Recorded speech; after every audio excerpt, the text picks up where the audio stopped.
मैं हूं आपका होस्ट पम्मू भाई और आप देख रहे हैं मेरा प्रोग्राम सवाल तो होगा। आज हम अहम मसला जो कराची समेत पूरे पाकिस्तान का मसला बना हुआ है वो चीनी की बढ़ती हुई कीमतें हैं। चीनी की बढ़ती हुई कीमतों का यह आज का मसला नहीं है, हर दौर में जो है चीनी माफिया ने इसी तरह के फ़ायदे उठाए।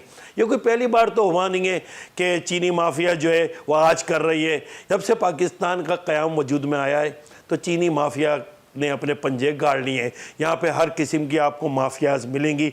वो जब भी साल 2 साल बाद चीनी अचानक जो है वो गायब होना शुरू हो जाती है और अचानक जो है वो मार्केट से उसकी शॉर्टेज शुरू हो जाती है। एक ज़माने में मुशर्रफ साहब के दौर में जो है 20 रुपये किलो की चीनी जो है 120 पे पहुँच गई थी। इसी तरह ये सिलसिला चलता रहता है। हुकूमत में लोग शामिल हैं जिनकी शुगर मिले हैं तो कोई कुछ भी नहीं कर पाता। इस वक्त भी चीनी 200 रुपये का रेट क्रॉस कर गई है।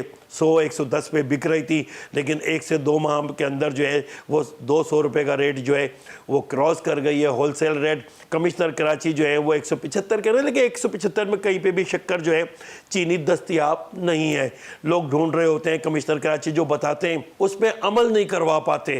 भाई चीनी का आपने रेट बताया 175, 177 या 180 जो भी आपने रखा है, आप वहाँ पर पाबंद भी तो करें। दुकानदार किसी कीमत में नहीं है, उससे जब बताते हैं ग्राहक लेके जाते हैं, लोग लेके जाते हैं कि भाई कमिश्नर साहब ने ये रेट दिया है, अखबार में आया है, टीवी में आया है, तो कहता है जहाँ कमिश्नर साहब ने रेट दिया है वहीं उन्हीं से जाके आप चीनी ले लें, हमारे पास तो 210 रुपये का रेट है। तो ये सिलसिला है।